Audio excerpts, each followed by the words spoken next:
രാവണവധത്തിന് ശേഷം വിഭീഷണനെ ലങ്കാധിപനായി അവരോധിച്ചു.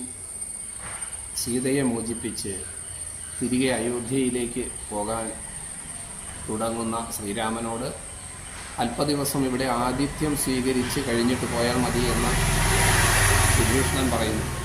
എന്നാൽ സമയബന്ധിതമായി അയോധ്യയിലെത്തിയില്ലെങ്കിൽ 14 വർഷം പൂർത്തിയാകുന്ന മുറയ്ക്ക് ഭരതൻ അഗ്നിപ്രവേശം ചെയ്യുമെന്നതിനാൽ പെട്ടെന്ന് പോകാൻ ധൃതിപ്പെടുന്ന ശ്രീരാമനോട് പുഷ്പകമായ വിമാനവുമുണ്ടല്ലോ എന്ന് പറയുന്ന വിഭീഷണനെ നമുക്ക് കാണാൻ കഴിയും.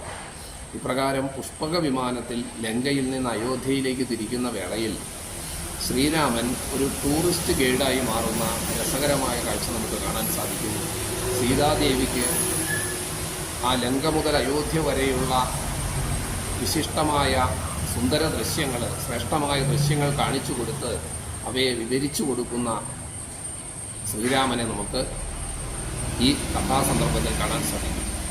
ആ യുദ്ധഭൂമി, രാക്ഷസന്മാർ വീണുകിടക്കുന്ന ആ യുദ്ധഭൂമി, സേതുബന്ധനം, രാമേശ്വരം, താൻ ശിവനെ പ്രതിഷ്ഠിച്ച രാമേശ്വരം തുടങ്ങി ഭാരതത്തിൻ്റെ വിവിധ ഭൂവിഭാഗങ്ങളിലെ പുണ്യസ്ഥലികളൊക്കെ കാണിച്ച് ആ വിശേഷപ്പെട്ട ത്രിവേണി സംഗമത്തിന് മുകളിൽ പുഷ്പക വിമാനം എത്തുമ്പോൾ ആ കാളിന്തി നദിയും ഗംഗാ നദിയും കറുപ്പും വെളുപ്പുമായിട്ടുള്ള നദികൾ വന്ന്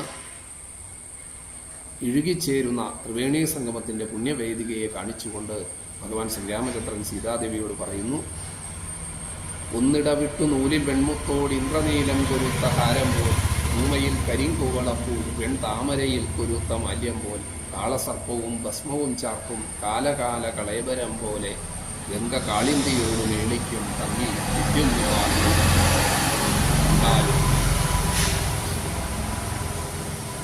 വെൺതാമരയും കരിങ്കൂവളപ്പൂവും ഒന്നിടവിട്ട് കൊരുത്ത ഒരു മാല പോലെ,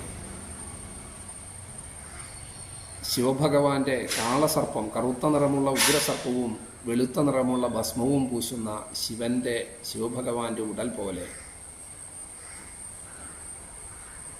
നൂലിൽ വെൺമുത്തോട് ഇന്ദ്രനീലം കൊരുത്ത ഹാരം പോലെ ഒക്കെയാണ് ആ ഗംഗയും കാളിന്തിയും സമന്വയിക്കുന്ന ത്രിവേണി സംഗമത്തിൻ്റെ പുണ്യവേദികയെ ശ്രീരാമചന്ദ്രൻ വർണ്ണിച്ചു കാണിക്കുന്നു.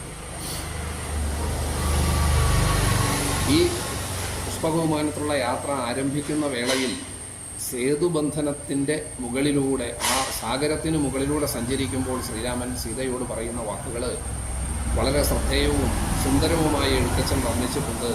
സേതു ബന്ധിച്ചതിന്നു കണ്ടിടു നീ, ഹേതു ബന്ധിച്ചതിന്നു നീയല്ലയോ എന്ന് വളരെയധികം